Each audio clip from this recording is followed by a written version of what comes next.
नमस्कार दोस्तों, हमारे यूट्यूब चैनल में आपका बहुत बहुत स्वागत है। दोस्तों आज की इस वीडियो में हम बात करेंगे फेक जॉब ऑफ़र के बारे में, यानी कि फेक जॉब ऑफ़र लेटर कैसे चेक करें। दोस्तों इससे पहले मैंने बहुत सारे वीडियो में मैंने आपको बताया था कि फेक जॉब ऑफ़र लेटर में क्या क्या होता है, ठीक है। जो हमारे कैंडिडेट्स है, सब्सक्राइबर है, उसका रिक्वेस्ट है फेक ऑफ़र लेटर होता है, उसको आप कैसे चेक करते हो हमें भी बताइए। तो कुछ लोगों को जो है बाय ईमेल या मैंने व्हाट्सअप कर दिया था, लेकिन आप लोगों का बहुत सारे डिमांड था, रिक्वेस्ट था, इसीलिए मैंने एक वीडियो को प्रॉपर्ली मैंने बताया। यहाँ पे कुछ 8 पॉइंट मैं आपको बताऊँगा। इस 8 पॉइंट्स में आप समझ सकते हो कि जो फेक जॉब ऑफर लेटर होता है वो कैसे आप चेक कर सकते हैं, ठीक है। तीन सभी के लिए है दोस्तों। आई रिक्वेस्ट यू कि इस वीडियो को जो है कंप्लीट तक देखिए, ताकि आपको जब भी कोई जॉब ऑफर लेटर आपके पास आए तो घर बैठे सबसे पहले तो आप चेक कर लीजिए कि वो फेक है या नहीं है। दोस्तों आगे के डिटेल बताने से पहले आपसे रिक्वेस्ट करता हूँ कि यदि हमारे चैनल को अभी तक सब्सक्राइब नहीं किया तो सब्सक्राइब कर लीजिएगा, साथ साथ बेल आइकन भी प्रेस कीजिए ताकि आगे आने में जितने भी जॉब नोटिफिकेशंस हो तो सबसे पहले आप तक मिले। दोस्तों सबसे पहले जो मेन इंपॉर्टेंट है हाई सैलरी। टोटल मैं आपको 8 पॉइंट बताऊंगा। तो फर्स्ट पॉइंट है हाई सैलरी। अगर कोई भी जॉब के लिए, अगर आपको मान लीजिए कोई डाटा एंट्री जॉब है और वहाँ पे आपको डाटा एंट्री जॉब में 8, 10 या 12,000 रुपये का सैलरी होता है।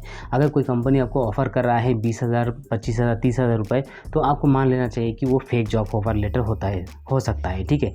तो क्योंकि जॉब कैटेगरी के हिसाब से आपको सैलरी भी आपको देखना जरूरी है। सेकेंड है दोस्तों आपको इमोशनल ब्लैकमेल। आपको जब भी कोई भी कंपनी में आप रजिस्टर करते हो तो वहाँ पे आपको इमोशनली ब्लैकमेल आपको करना शुरू कर देता है कि सर आपको ये जो सैलरी, आपको इतना बड़ा सैलरी प्रोवाइड कर रहा है, इसके लिए कुछ छोटा सा रजिस्ट्रेशन आपको करना होगा। इस रजिस्ट्रेशन करने के लिए आपको एक 200 रुपये, 250 रुपये या 1000, 1500 रुपये पे करना पड़ेगा।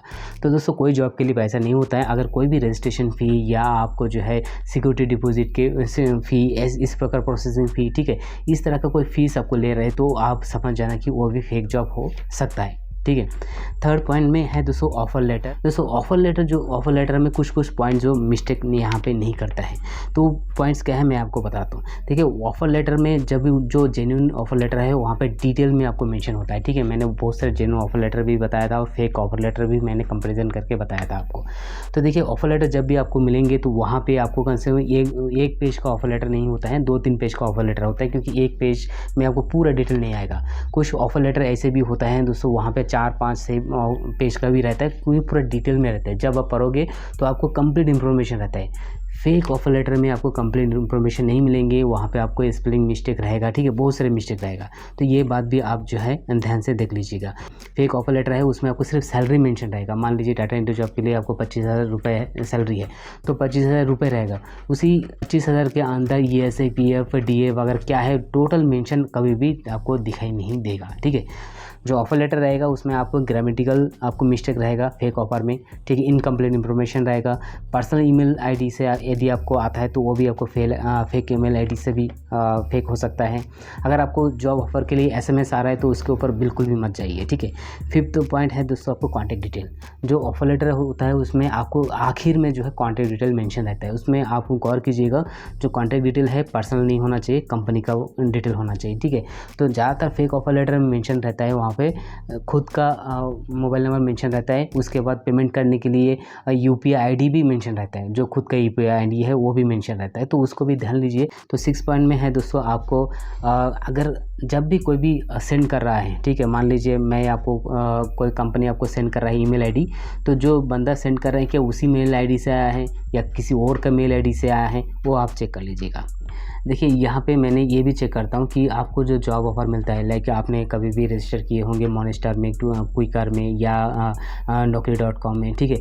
तो वहाँ पे जॉब आप जब अप्लाई करते हो उसके बाद अगर कुछ दिन के बाद आपको कॉल करते हैं और बताते हैं कि मैं सो कंपनी से रिक्रूटर बात कर रहा हूँ, ठीक है, आपको जो है फलाना कंपनी में आपको जॉब दिलवा देंगे, इसके लिए मुझे पैसा चाहिए। तो ये जो है मॉनिस्टर और naukri.com वाले कभी भी नहीं करते, कभी भी आपको कॉल नहीं करेगा। इसके लिए जो जॉब ऑफ़र आपको करता है, मान लीजिए आपको डाटा एंट्री का जॉब करता है, अगर वो डाटा एंट्री कंपनी की वेबसाइट में वो अवेलेबल नहीं है तो वो भी आपको एक फ़ेक ऑफ़र हो सकता है। दोस्तों ये मैं कुछ से शेयर कर रहा हूँ आपसे बजाज फाइनेंस का फेक ऑफ़र लेटर जो कैंडिडेट को मिला है, ठीक है। तो आप भी दोस्तों सतर्क रहना और सावधान जरूर रहना है।